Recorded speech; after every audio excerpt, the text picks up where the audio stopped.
So ay sinasabi, pinitin po ni Pangulong Marcos yung kanyang pag-amin, sumunod lang sila sa rule of law. Sumunod lang sila sa Interpol dahil sila nagsabing may warrant of arrest. At hindi doon nila pwedeng tanggihan yan. Ilang beses sinabi ng Pangulo, hindi tayo pwedeng hindi makipag-coordinate at tumulong sa Interpol dahil ang Interpol ang siyang tumutulong sa Philippine government kapag meron tayong hinahanap ng mga kapwa Pilipino na nagtatago sa ibang bansa. Kaya nga international police yan. So wala daw ibinigay na anumang dokumento ang Philippine government.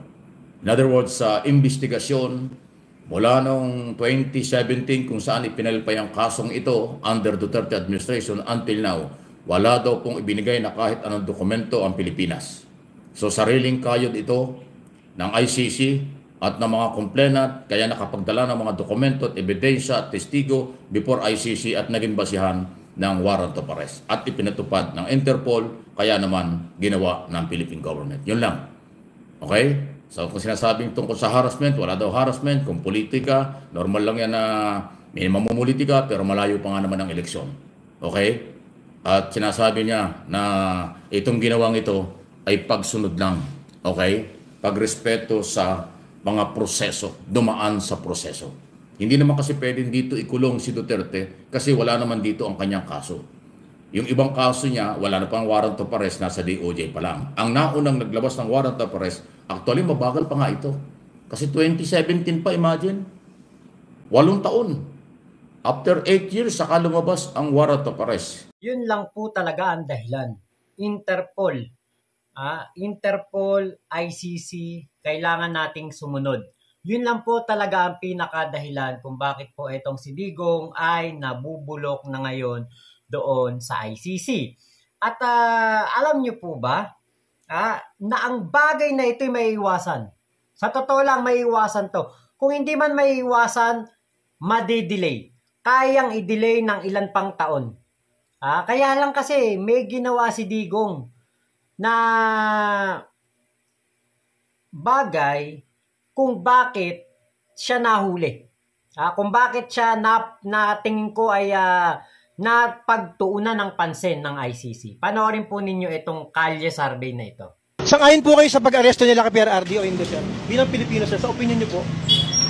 Tama naman ginagawa ni Duterte noong araw sa droga. Ang problema ko lang, sa opinion ko ayaw niyang naging presidente na siya. Kung tumigil na sila sa kaka-atake kay Bongbong Marcos, bakit sana wala na siyang problema? Yun lang naman eh. Ibig niya sabihin, sir, nung natapos na yung pagka-presidente niya, dapat tumigil na siya ng pag-atake kay BBM? Hindi naman. Pabayaan mo na si BBM kasi kanyang panahon na eh. Okay po. Diba? Para wala na. Kung tuloy-tuloy mo siyang atakihin, nahahamper yung pag-asenso ng bansa natin, nahaharang yung progreso ng bansa natin eh. Bakit nung siya ba ang presidente, may humarang ba sa kanya? Wala naman ah. Kaya kung yun, tatanungin mo sa akin kung tama ba, may tama siyang ginawa para sa akin, pero mali yung tapos na ang termino niya, guguluhin pa rin niya ang pamamalakad ni President Marcos. Yan lang po. Sa ulitin po, naawa ko sa kanya kasi malaki din naman ang tinulong niya. Kaya lang, bigyan mo naman ang bagong presidente ng pagkakataon. Salamat po. Sir, bali, ang lalagay po namin is, agree po kayo sa pag-aresto? Kung yun ang kinakailangan, para tumigil siya.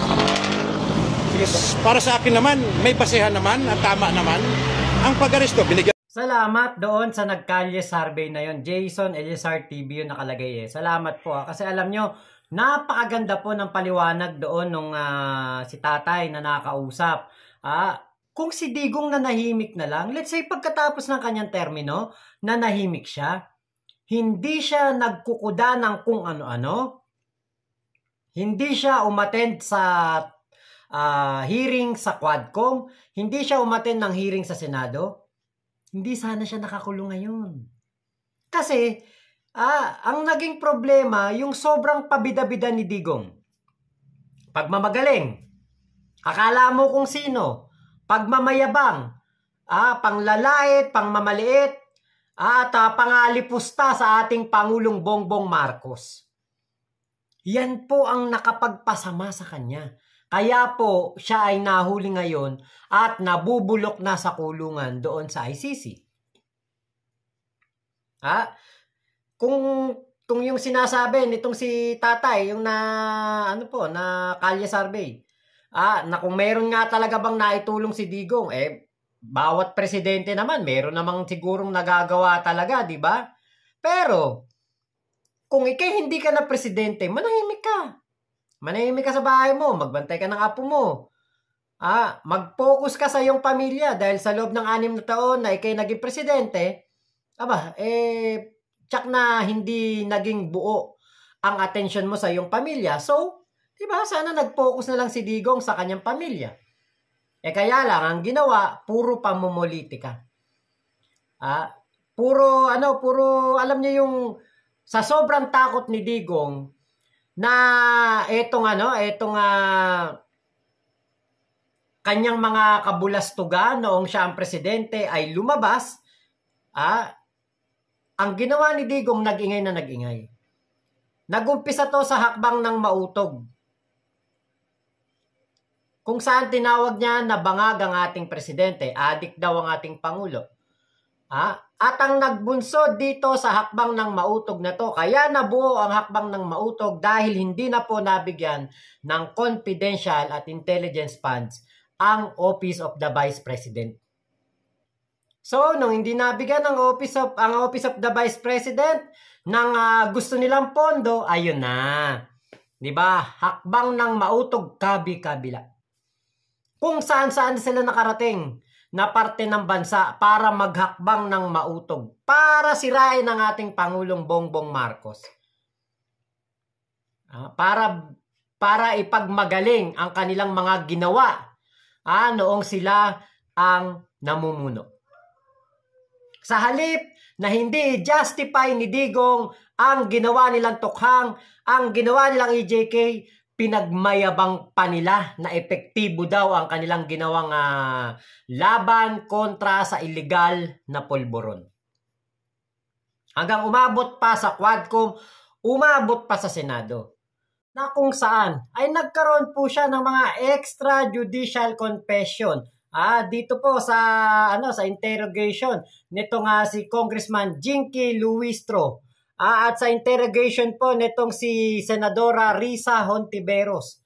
'Di ba, na kung saan meron siyang ilang mga bagay na inamin na lalong nakapagpadiin sa kanya. Kasi nga gusto nilang i-justify na tama ang kanilang tukhang, na tama ang ginawa nila noong silang namumuno. 'Di ba, pinagmamalaki nga ni Digong sa kanibato ang tukhang. Pero ngayon, si Bato, takot na takot mahuli ng ICC. Hindi niya pinapangatawanan na tama ang tukhang. Hindi niya pinapangatawanan na magaling ang kanilang ginawang pag-i-implement ng tukhang. Kasi kung talagang magaling ang tukhang, diba, ay willing si Bato na sumama sa ICC kay Digong. Pero hindi po takot na takot. Diba, kaya ito po yung ito po yung kumbaga kumbaga talo na talaga si Digong natalo na talaga si Digong dahil nga po sa kanyang pagiging mabunganga. Imagine ninyo, kunwari na nahimik si Digong pagkatapos na maging presidente si PBBM, natapos ang kanyang termino, umuwi siya ng Davao, nanahimik siya. Nanahimik ang kanyang anak.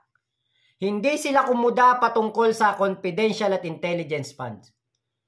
Baka wala nga yung impeachment trial si Sara kasi hindi kumuda di ba? Kumuda, ayun, naimbestigahan tuloy ang kanyang DepEd. Di ba? Ang confidential funds ng DepEd na imbestigahan dahil sa pagkuda-kuda nila, pag-iingay nila. Kung nanahimik na lang sana, baka walang impeachment trial. Baka si Digong nasa Davao nananahimik. Kasi sabi naman niya magre-retiro na siya sa politika. Diba? Ngayon, kumandidato pang mayor.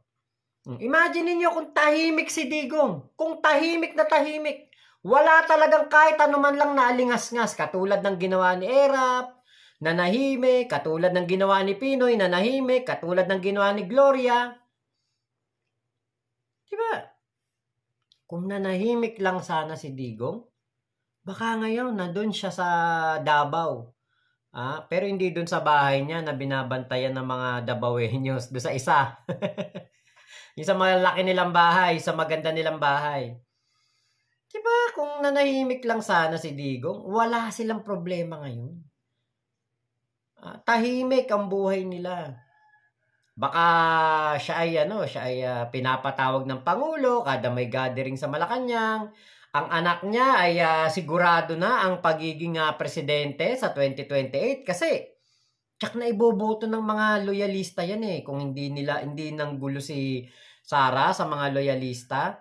Kung hindi inaway ni Sara ang mga loyalista, inaway ni Digong ang mga loyalista, mga supporter ni PBBM, di ba? Kung hindi nagalit, baka si Sara pa presidente sa 2028.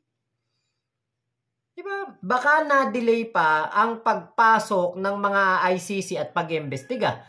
Baka na-delay din ang warrant of arrest ni Sara Duterte. Kaya lang, wala na warrant of arrest pala ni Digong. Anyway, baka si Sara Duterte, pag uwi niya, may warrant of arrest na rin siya. Diba? Madi-delay lahat kung nagtahimik lang sana si Digong. Kahit na anong alingas-ngas, kahit na anong tang mga lumabas na issue kung nanahimik sila. Walang Digong sa ICC, walang impeachment si Sara, at baka maging presidente pa sa 2028 si Sara Duterte. Kaya sa totoo lang, kahapon din po nagrally na magdalawang kampo. Yung kampo ng mga Duterte at yung kampo ng mga biktima ng human rights violation, yung kasong crime against humanity. Medyo mabigat pong kaso yan. Okay? Ayan po, nagrally at actually ito umpisa pa lang. Don't panic, yung mga DDS, mga supporters nyo, huwag kayong masyadong padala sa simbolo ng galit at saka panlilinlang ng inyong mga nadidinig. Kasi may halong galit at may halong paghihigante yung mga nagsasalita sa inyong mga rally. Ito po ay si Duterte po sa ngayon ay suspect pa lang. Tulad na sinabi ko kahapon sa live natin, suspect pa lang si Duterte ngayon dahil ini-issue yung warrant of arrest. Pagdating niya sa Netherlands, sa ICC, babasahan na siya ng sakdal. Sasabihin na sa kanya kung ano yung mga kaso at ano yung mga pwedeng yung kakaharapin niya. Kapag binasahan siya na kung anumang kaso, siya po ay automatic magiging akusado na. At dahil siya magiging akusado, magkakaroon po ng trial. Kaya huwag kayong masyadong magpanik. Huwag kayong magpapaniwala sa inyong mga speaker na ang dating ng mga paliwanag may pagka-rebellion, galit na galit, kinagalit kayo. Huwag kayong, dapat palawakan din po ninyo ang inyong pangunawa. Si Duterte ay inosente pa. Si Duterte ay hindi pa napapatunayan. Siya ay suspect pa lang ngayon patungo sa akusado, then magkakaroon po ng trial. Mahaba-haba yung trial na yan. Sa Netherlands, Diyan po sa Europe. Mahaba, may proseso. Ibibigay ng ICC ang lahat ng pagkakataon kay dating Pangulong Duterte. Kung paano niya idepensa, ipagtanggol ang kanyang sarili. Due process sa ICC. Yan po yung mangyayari. Nagugulat lang kayo, nagtataka lang kayo dito sa mga pangyayaring ito, pero kaya naman ako nakarelax dito sa isyong ito kasi hindi naman ito bago. 8 taon na nga ho itong inaabangan 8 taon na nga po sumisigaw ng hustisya. Halos dekada na. Ilang taon bago sila nag-file ng kaso sa ICC ang mga biktima ng human rights violation. Naghahanap na sila ng katarungan mula noon hanggang ngayon. Kaya, hindi po ito bago. Ngayon, may tamang proseso. Hindi sinushortcut. Kasi dito sa atin, noong panahon ni Duterte shortcut Tukhang. Double barrel campaign. Kaya nga 30,000 mga Pilipino ang nawalang buhay dahil sa Operation Tukhang walang due process. Kaya po yung mga biktima nagtakbuhan sa ICC. Nagreklamo. After 8 years, lumabas ang warrant of arrest. Ayan po. So malinaw yan. Uy, Makmak Pablo, good morning Padre. Good morning Makmak. Okay? Thank you. Ayan. So yun po yung malinaw. Kaya huwag kayong magulat. Ulitin ko, gagawin at pilit, isasali, ididiin na political harassment ito. Nakahapon pa lang nag-iingay na yung mga Duterte na yan ang nangyayari. Huwag kayong palinlang. Alamin nyo ang proseso. Kasi hindi naman pwedeng kayo lang ang papakinggan. Paano naman yung biktima? Kayo, kung halimbawa anak ninyo, kapatid nyo, pamilya nyo, kilala nyo, kahigit pa sa kaibigan ng pagkakakilala nyo, sa mga napagkamalan lang, kinatok, sabay putok, double barrel campaign. Na kung yung mga gulita noong mga panahong yon, araw-araw nagbibilang tayo ng patay. 30, 40, pinakamahina 20 everyday. 20 everyday ang namamatay sa Operation Tokhang ng PNP dahil iniutos ng presidente noon na si Duterte. Paano ang katarungan ng mga yon? Diba? So ngayon, ito na ho yun. Bibigyan pa ng pagkakataon. Kahapon yung rally sa Welcome Rotonda ng mga kamag-anak ng biktima, ano sagaw nila doon. Magpasalamat ka nga Duterte, buhay ka eh. Yung mga kamag-anak namin, pinatay eh. Hanggang ngayon, walang katarungan eh. Ikaw buhay pa, bibigyan ka pa ng hustisya. Magkakaroon pa ng trial para ipagtanggol mo yung sarili. May katwiran yung paliwanag na yun. Totoo yun eh. Si Duterte ay bibigyan ng pagkakataon sapat na panahon, kaya sa inaresto para harapin ang kaso at yung kanyang ebidensya ay kanyang iharap na siya walang kinalaman, na siya inosente dito sa war on drugs, siya inosente sa crime against humanity, dahil yan ang proseso. Kaya maswerte pa rin si Duterte, kaya kayo mga Duterte supporters, followers, huwag kayong palinlang sa inyong mga speaker na mga politiko at may pagka-rebelyon, may pagkasedisyon ang mga pinagsasasabi. Isipin nyo, ang batas ay umiiral dito at sa abroad. Isipin din nyo ang karapatan ng mga taong nawala ang buhay. Isipin din nyo ang karapatan ng mga taong nag-file ng kaso dahil sila'y biktima ng human rights violation. Yun po yun eh. Okay? Kung inyong hahaluan ng politika, ay wala akong mangyayari. Magiging emotional lang, magiging magagalit lang kayo, pero wala rin mangyayari. Wala naman, kahit po kayo maglupasay dyan sa EDSA, sa Davao, kung saan-saan lugar. Walang magagawa si Pangulong Marcos. Walang magagawa ang Philippine government. Hindi yan basta-basta ibibigay at ibabalik ng ICC. Dahil ang ICC ang merong kontrol simula nang ilabas ang warrant of arrest. At nang siya hulihin ka, siya ay kontrolado na ng ICC. Hindi na kontrolado yan ng Philippine government. Kasi ganun po yan eh. Pag na-issue yung warrant of arrest, automatic yan. Korte ang merong jurisdiction, sila ang magde-decide ng lahat kung anong gagawin. Saan ikukulong, kailan ng trial, okay? Ano ang treatment na gagawin sa kanya? Yun na yun. Walang magagawa ang Philippine government under President Marcos. Ngayong ito ay nasa kamay na ng International Criminal Court. Ngayon po, na nandoon na si Digong sa ICC, wala na siyang ibang magagawa kung hindi tanggapin. Diba? Sabi nga ni Digong, igalang ang judicial process, ang judiciary, igalang ang proseso ng batas ng ICC. Diba? Pinapatigil na nga niya ang mga panggugulo ng mga DDS. Pero di ba hindi nakikinig? Ayaw makinig nitong mga DDS na to at pinapauwi na nga nung abogado ni Digong, si Nicholas Kaufman, itong mga nandyan sa labas ng ICC, pinapatigil na nga. Pero di ba ayaw tumigil? Ang yan pong harapan ng ICC na yan, hindi po yan under the jurisdiction of ICC. Under po yan ang jurisdiction ng The Hague sa Netherlands. Nakakagulo po sila dyan, nakakaperwisyo. Ilang araw na rin sila, 3 linggo na ba silang nanggugulo dyan, na may merwisyo, nakakaabala sila sa mga residente. Hindi lang siguro kumikibo, hindi lang siguro makaporma yung mga Netherlands official dahil nga meron doong Inday Sara na ating Vice Presidente, siguro nakikisama lang din, kaya hindi po hinuhuli. At totally pinapatigil itong mga Pilipino na kababayan natin. Na nakita ko nga nitong nakarami, nagbibideo ko pa. Diyos ko, may kumakanta pa ng mga no si Balasi. Oo, okay yan. Maganda yung mga boses siguro ninyo.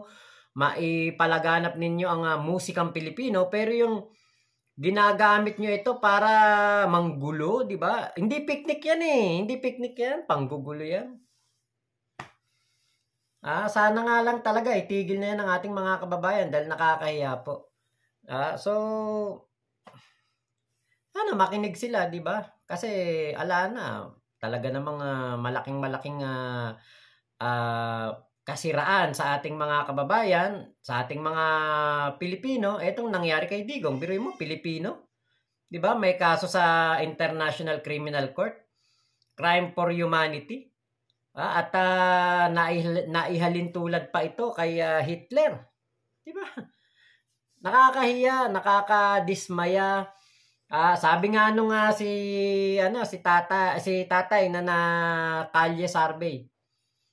Kung nanahimik lang sana si Digong, hinayaan niya ang diskarte ni PBBM sa ating bansa, wala sana siyang problema ngayon. Kasi nung namang siya ang presidente, siya naman ang nasusunod eh. Diba? Binigay naman lahat ng power kay Digong. May mga pumapalag like Trillanes, De Lima, pero diba ano nangyari kay De Lima na ipakulong? O si Trillanes hindi na naging senador. Pinabagsak nila ang political career ng lahat ng kalaban ni Duterte. 'Di ba? Nagkaroon nga noon ng 8 diretso, 'di ba? 2019, 8 diretso. Lahat ng kandidato ng liberal talo. 'Di ba? Nagsayap mga Pilipino noon? Pero yun pala. Lahat pala 'yan. Propaganda ni Digong. Lahat 'yan ay paglaban ni Digong para walang makasilip sa kanyang mga gagawing kabulastugan. Diba? Tama na po. Huwag na tayong magpalinlang, huwag na tayong magpauto, huwag na tayong magpagancho, magpabudol. Diba? Ngayong darating na 2025 election, iboto natin ang lahat ng hindi kandidato ni Digong. Lahat ng kaalyado ni Digong, yon ang i-8 diretso sa kubeta. Wag iboto. Para walang sakit ng ulo ang ating Pangulong Bongbong Marcos. Bakit? Kasi kaya naman ni PBBM talaga humawak ng gobyerno. Nakakagawa nga ngayon ng mga batas, polisiya na hindi kailangan ng kahit anuman lang na advice ni Digong. Nalalabanan ng illegal na pulburon ng walang nagugurgur. Si Digong kasi, ang solusyon sa buhay ni Digong, gurgur.